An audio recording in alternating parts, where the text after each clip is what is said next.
Vamos allá con la parte que voy a exponer yo.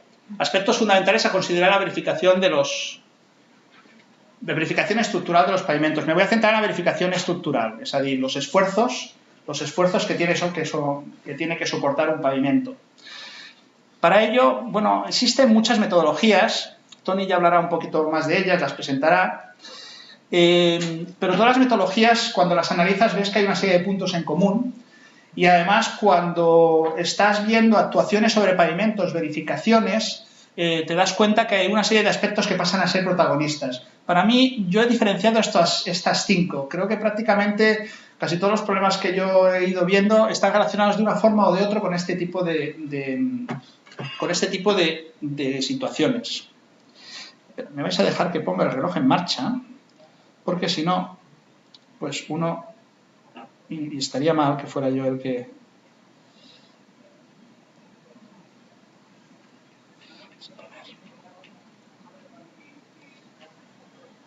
Vale.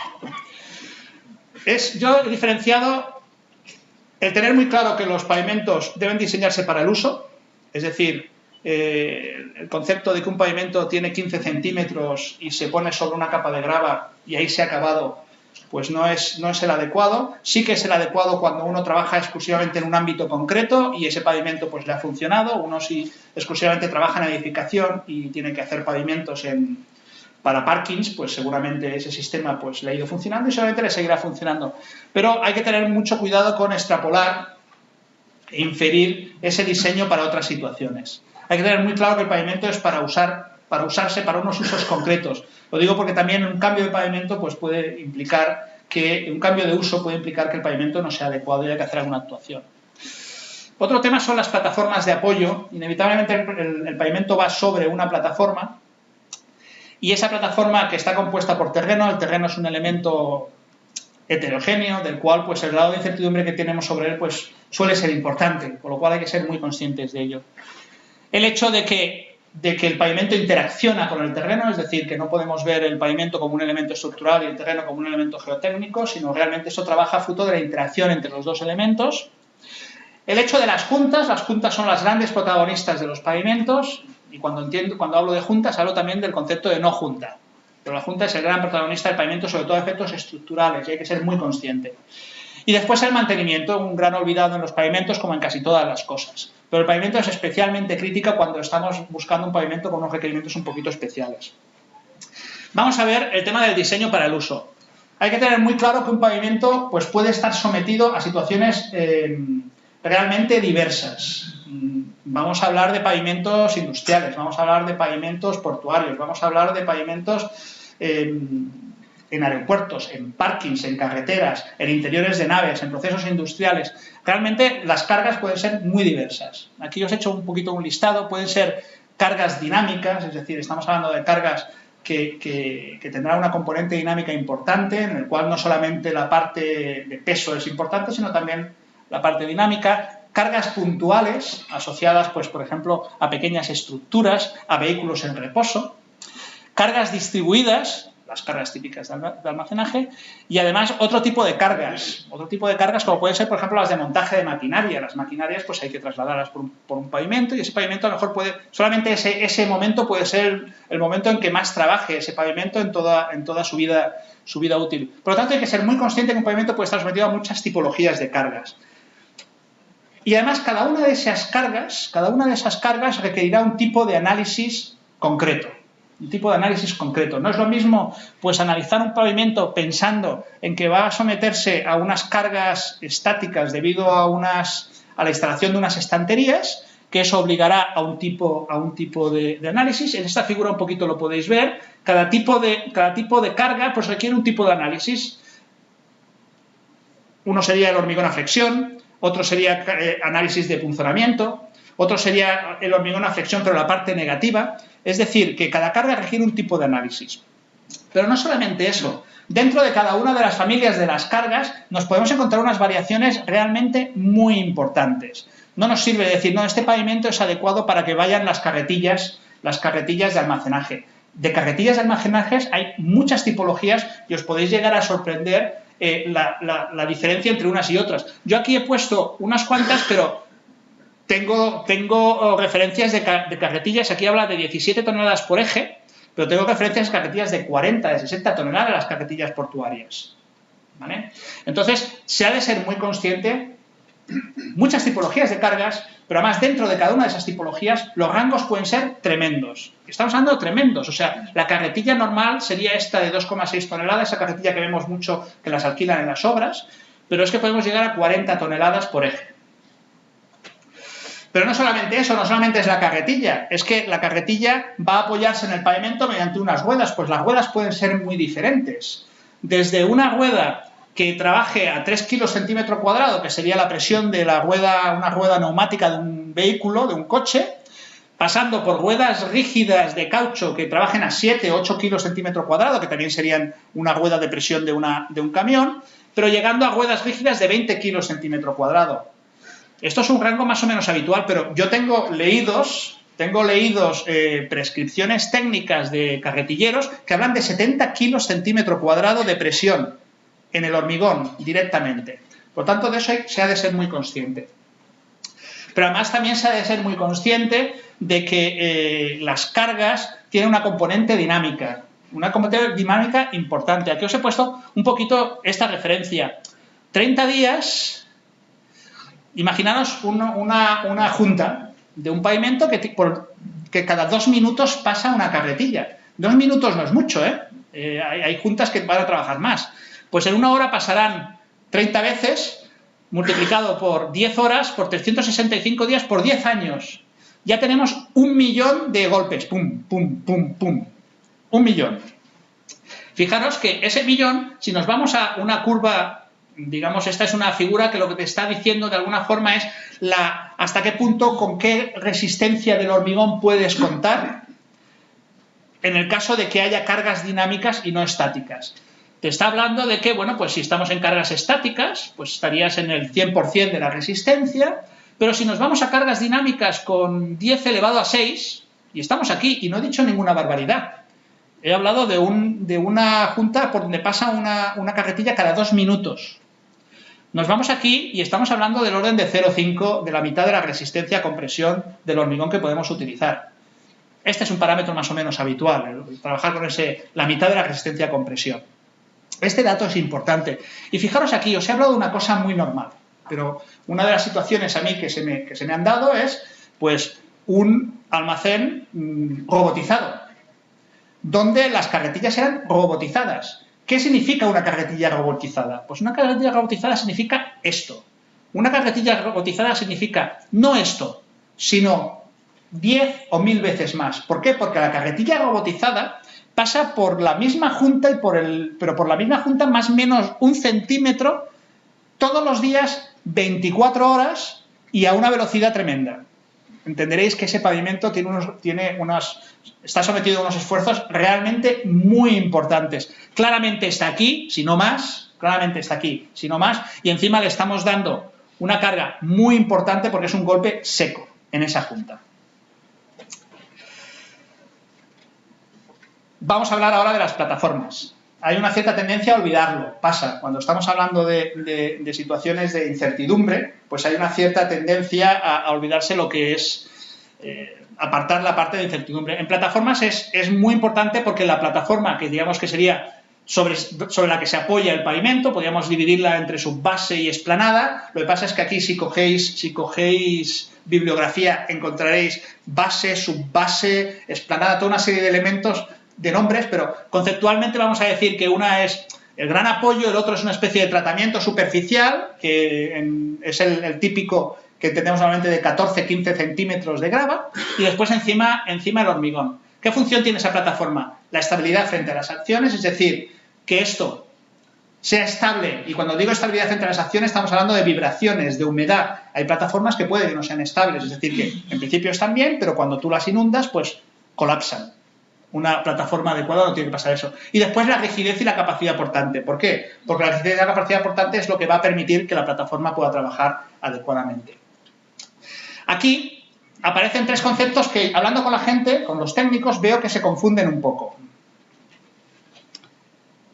Son la clasificación de los materiales, la compactación y la capacidad portante. Esto de verdad que normalmente la gente tiene muy claro lo que es, pero cuando profundizamos un poco te das cuenta que hay situaciones en las cuales no están muy claras. Así que voy a insistirlo porque me consta que hay mucha gente que no lo tiene muy claro. ¿Vale? ¿Qué es la clasificación? La clasificación son simplemente diferentes sistemas que te permiten decir, oye, este terreno es de este tipo. Es etiquetar el terreno. Para eso hay diferentes normativas. Estamos muy acostumbrados a lo que es el PG3, que clasifica los materiales en estas cinco etiquetas. ¿Vale? Todos habéis oído de seleccionados, adecuados, tolerables, pero no nos olvidemos que es otra clasificación como otras muchas que hay, ¿no? Y esos materiales los clasifica en función de una serie de ensayos de clasificación que se llaman plasticidad, contenido, que básicamente son ensayos que se hacen sobre ese material en laboratorio y que te permite, pues, de alguna forma colocarlo, categorizarlo con un nombre concreto, ¿Vale? Y eso es lo único que es la clasificación de materiales, es poner una etiqueta a los materiales. Después, otro concepto es el concepto de la compactación, ¿vale? Y en ese concepto de la compactación está el ensayo Proctor, ¿vale? Básicamente porque el ensayo Proctor no deja de ser un ensayo que lo único que hace es coger un material, hacer sobre él una serie de acciones para, a partir de ahí, de alguna forma determinar, cambiando la humedad, o sea, el contenido de agua dentro de ese material, pues de alguna forma vas determinando tú hasta qué densidad puedes alcanzar con el Proctor, ¿vale? Insisto, no tiene nada que ver el concepto de clasificación de material con el concepto de Proctor. De hecho, cada material pues va a tener una densidad Proctor diferente. ¿Qué quiero decir con eso? Aquí lo podéis ver un poquito, la relación entre las humedades y las densidades que hay, depende de diferentes materiales, desde una arena hasta una arcilla pesada o un limo, ¿vale? Aquí pongo esto de si siembras vientos recogerás tempestades. Básicamente es, si compactas porquería, tendrás porquería compactada. Entonces, el Proctor, para que, digamos, el concepto Proctor sea adecuado, se ha de definir también con qué material estamos hablando y entonces, a partir de ahí, pues se puede definir con una cierta densidad Proctor. Hay una cierta tendencia a decir, no, es que el problema es que se tenía que haber compactado mejor a un Proctor 98, que sería el 98%. Sí, puede ser esa la razón, pero también otra de las razones es que no se ha colocado el material adecuado. El material adecuado compactado al 98%, la basura se puede compactar al 98% Proctor. La porquería se puede compactar al 98% Proctor, porque es simplemente escoger ese material y llegar hasta un cierto nivel de compactación. Pero la basura y la porquería siguen siendo un material claramente inadecuado y que no funciona. Evidentemente, perdonad que extreme un poquito las cosas, no os va a pasar eso, pero el concepto de hablar solamente del Proctor deja cojo el proyecto. Ha de ser un cierto material con una cierta densidad de compactación. Y aquí vamos a otro concepto. Fijaros que hemos hablado de un cierto material y una cierta densidad de compactación, pero no hemos hablado que eso sea bueno o adecuado o suficientemente resistente para nuestro pavimento. No lo sabemos. Sí que es verdad, y me vais a dejar que avance un poquito, que para ciertos materiales con una cierta densidad pues vamos a conseguir buenas resistencias, pero no lo sabemos directamente. Evidentemente, si cogemos un material seleccionado, y lo compactamos a un Proctor 95, vamos a tener una excelente plataforma, pero fruto de que sabemos que funciona así, pero no tendremos un dato objetivo. Los datos objetivos lo dan los ensayos de este tipo, los ensayos CBR, que lo que hacen es decirte cuánto de resistente es ese material compactado adecuadamente, según el protocolo del ensayo. También está el ensayo de CBR in situ, que lo que te está diciendo in situ es a cuánto puede trabajar ese material, ¿vale? Otro ensayo también muy habitual es el ensayo de placa de carga. Aquí tenéis una placa de carga, aquí tenéis una placa de carga que básicamente es apretar y ver, en función de lo que aprietas, lo que bajas. Aquí podéis ver que se suele hacer contra un camión o contra un elemento que le dé la resistencia para darle la reacción del gato, ¿vale? Fijaros que al final lo que nos va a dar este tipo de ensayo es una K, un coeficiente de balasto. Ese coeficiente de balasto es el que se va a utilizar después en el diseño o en la verificación del pavimento. tanto los CBRs como las CAS, como los módulos elásticos están correlacionados, hay mucha bibliografía sobre esto, y a partir de cualquiera de ellos puedes determinar el parámetro que vas a utilizar tú en las metodologías de diseño y comprobación de los pavimentos. Otro aspecto también que es problemático es que al final en todas las metodologías veréis que hay que meter digamos, la deformabilidad del terreno, ¿vale? Pero la deformabilidad del terreno no solamente depende digamos, de la elasticidad o la deformabilidad de cada una de las capas que hay, sino también depende no depende de todas las capas, sino de aquellas capas que estarán implicadas en el mecanismo resistente para la acción que estamos analizando. Evidentemente, si estamos analizando simplemente una rueda, el esfuerzo que puede hacer una rueda, pues seguramente una rueda nos va a movilizar a lo mejor 1 metro, 1,5 metros de plataforma por abajo. A partir de 2 metros ya no lo va a notar el pavimento. Por lo cual, a la hora de considerar la K, la deformabilidad del pavimento, solamente van a ser protagonistas las primeras capas. Pero si lo que tenemos es un conjunto de estanterías muy cargadas de 2 metros, de anchura, pues ahí seguramente vamos a hacer que trabajen pues 4 metros de material, por lo cual a la hora de determinar la K necesaria necesitaremos pues analizar 4 metros. ¿Vale? Eso hay que ser consciente. Cuando estamos verificando pavimentos, es decir, que no sabemos lo que se ha hecho allá, pues existen ensayos. Evidentemente, pues podríamos empezar a hacer una cata, ir haciendo una placa de carga, pues a lo mejor cada 40 o cada 50 centímetros o cada metro hasta llegar a los 4 metros, en caso de que fuera necesario, ¿no? Pero hay ensayos que funcionan razonablemente bien. Hay unos ensayos que son, perdonad por esto, pero de alguna forma en casa funcionaba bien, pero aquí funciona mal. Hay ensayos, los conos dinámicos, estos son conos ligeros dinámicos que te permiten analizar 2, 3, hasta 4 metros en función del tipo de cono. A partir de ahí, con el resultado que te dan, están correlacionados con las CAS, con las deformabilidades de los terrenos que nos permiten verificar entonces los pavimentos. Esto es poco destructivo, en este caso lo podéis ver cómo está trabajando en un pavimento, o sea, en una plataforma, pero también puede hacerse un agujero en el pavimento y entonces trabajar y ver qué es lo que hay. ¿Vale? Este es un Panda, este es un DCP y son elementos que están muy documentados. Esto es el deflectómetro, este lo he utilizado y funcionan, ambos dos funcionan bastante bien, no son demasiado caros y te permiten hacer un análisis, pues 15, 20 sondeos porque implica solamente el movimiento de una persona y en el pavimento simplemente hay que hacer un agujero para poder pasar a través de él. Otro elemento un poquito más caro es el deflectómetro, que básicamente lo que hace es, da un golpe aquí y va mirando cómo digamos, determina esta curva de asientos. Una vez tienes tú la curva de asientos determinada, puedes hacer un retroanálisis y a partir de ahí, pues, determinar cuál es la K que tiene en la plataforma que tienes abajo, ¿vale? Esto se utiliza mucho en carreteras, pero bueno, yo lo he utilizado en pavimentos y ha funcionado, pues muy bien. Tanto en pavimentos industriales como en pavimentos de circulación dentro de naves. Este ensayo ya no es tan barato porque hay que traer un equipo. Aquí a lo mejor en Cataluña no sé si hay una empresa y en España hay 2 o 3 que lo tienen.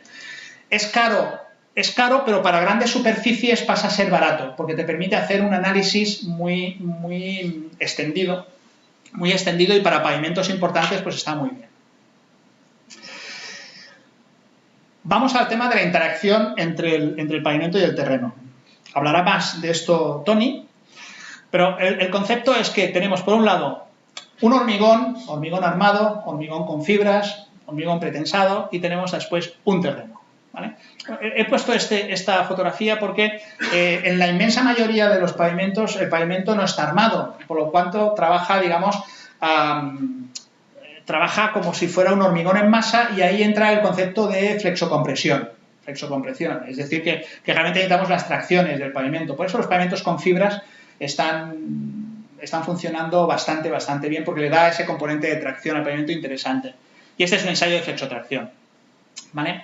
La flexotracción, bueno, es un elemento que normalmente nosotros lo tenemos, digamos, el ingeniero estructural lo tiene un poquito olvidado porque se trabaja poco con ello. Pero aquí lo tenéis más o menos correlacionado, bueno, hay diferentes correlaciones con la resistencia a compresión.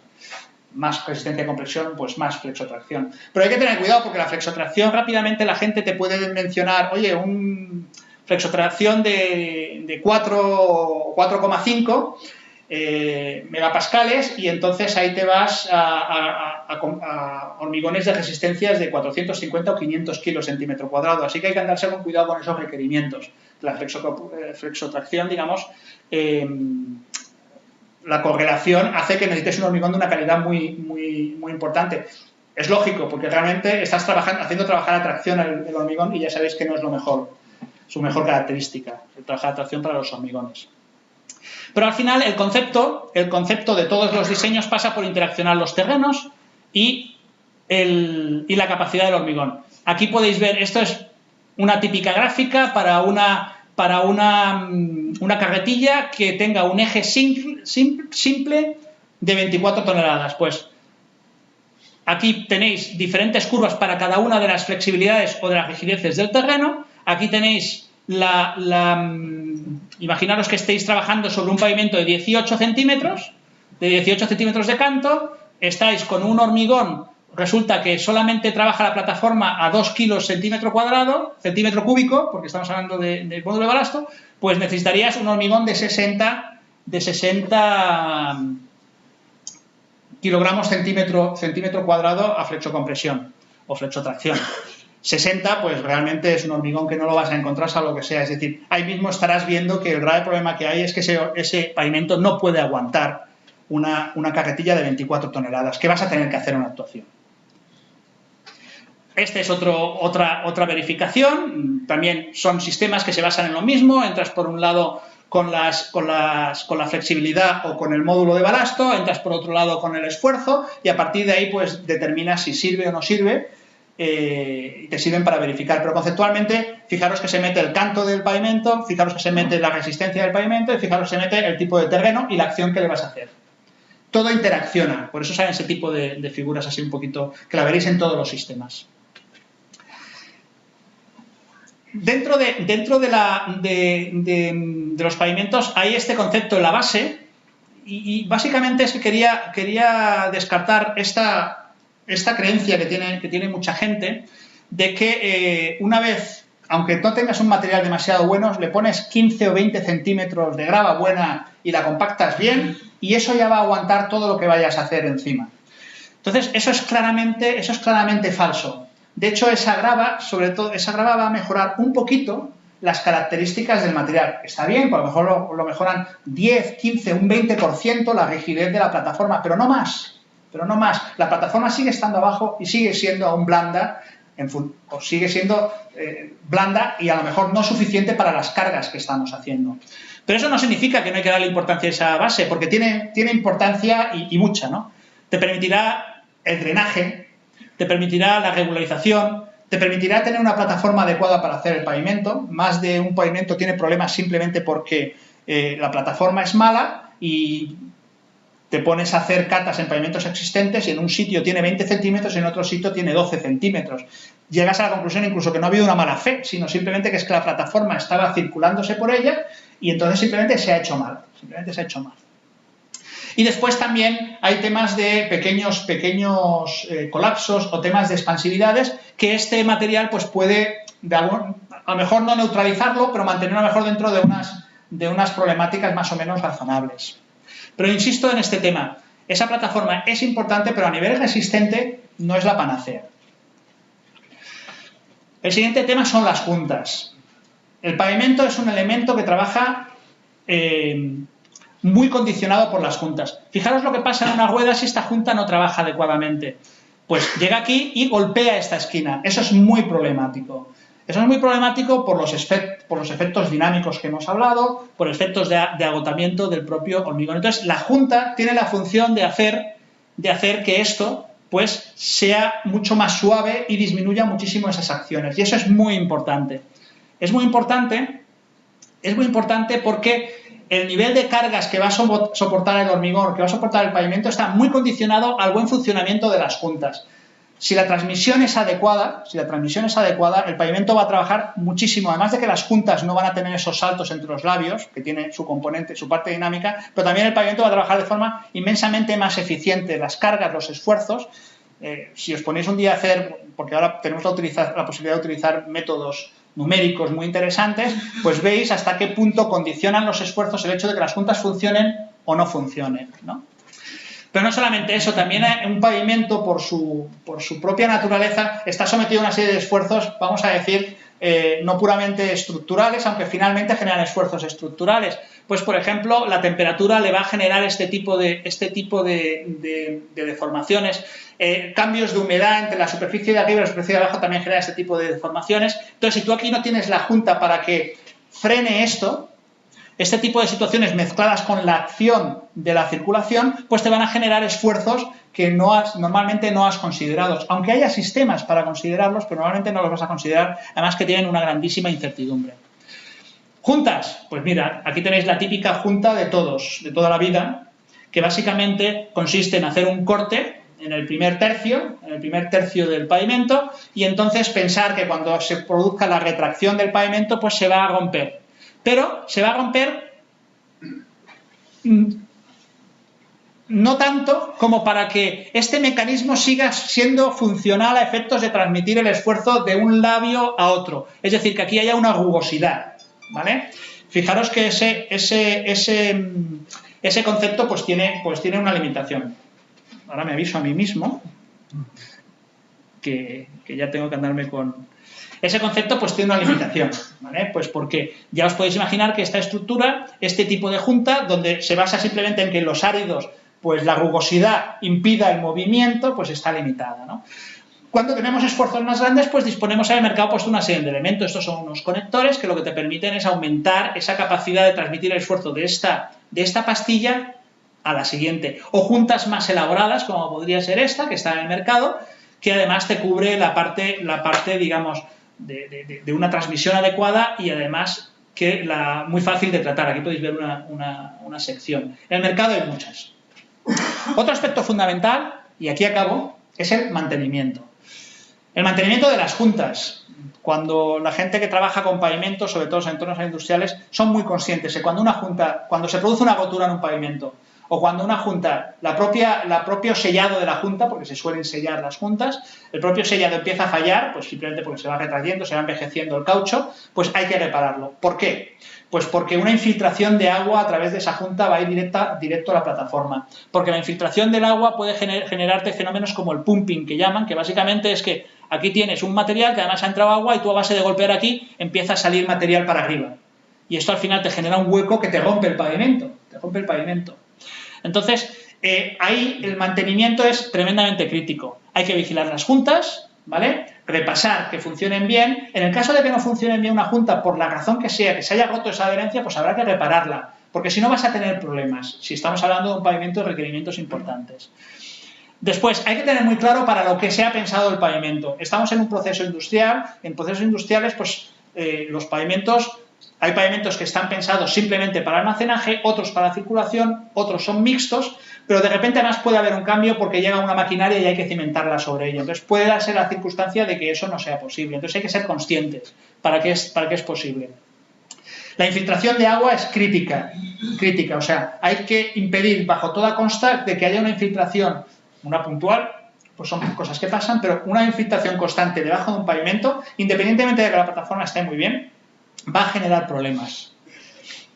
Después, hay que evitar resaltes. No sería la última vez que vas a un pavimento y entonces allí tienen una serie de escaloncitos que va pasando por encima a las carretillas y van pam, pam, pam, pam, pam, y son 3 dedos. Esos 3 dedos destrozan el pavimento. Tardarán 1 año, 2 años o 3 años, pero pueden perfectamente destrozar el pavimento siempre por ese saltito incómodo que no lo han querido resolver porque tampoco es tan problemático. Y después, toda lesión en un pavimento, porque ha habido una rotura, es una nueva junta. Y como tal hay que tratarlo. Hay que inyectarla, hay que limpiarla, hay que evitar que se metan incluso elementos duros dentro de ellas, porque a veces pues tú estás trabajando con elementos metálicos que se van metiendo dentro de la junta, que lo que van haciendo es abriendo la junta, y eso también pasa. Muchas gracias, y le doy el paso a Tony, que os hablará de temas un poquito más estructurales.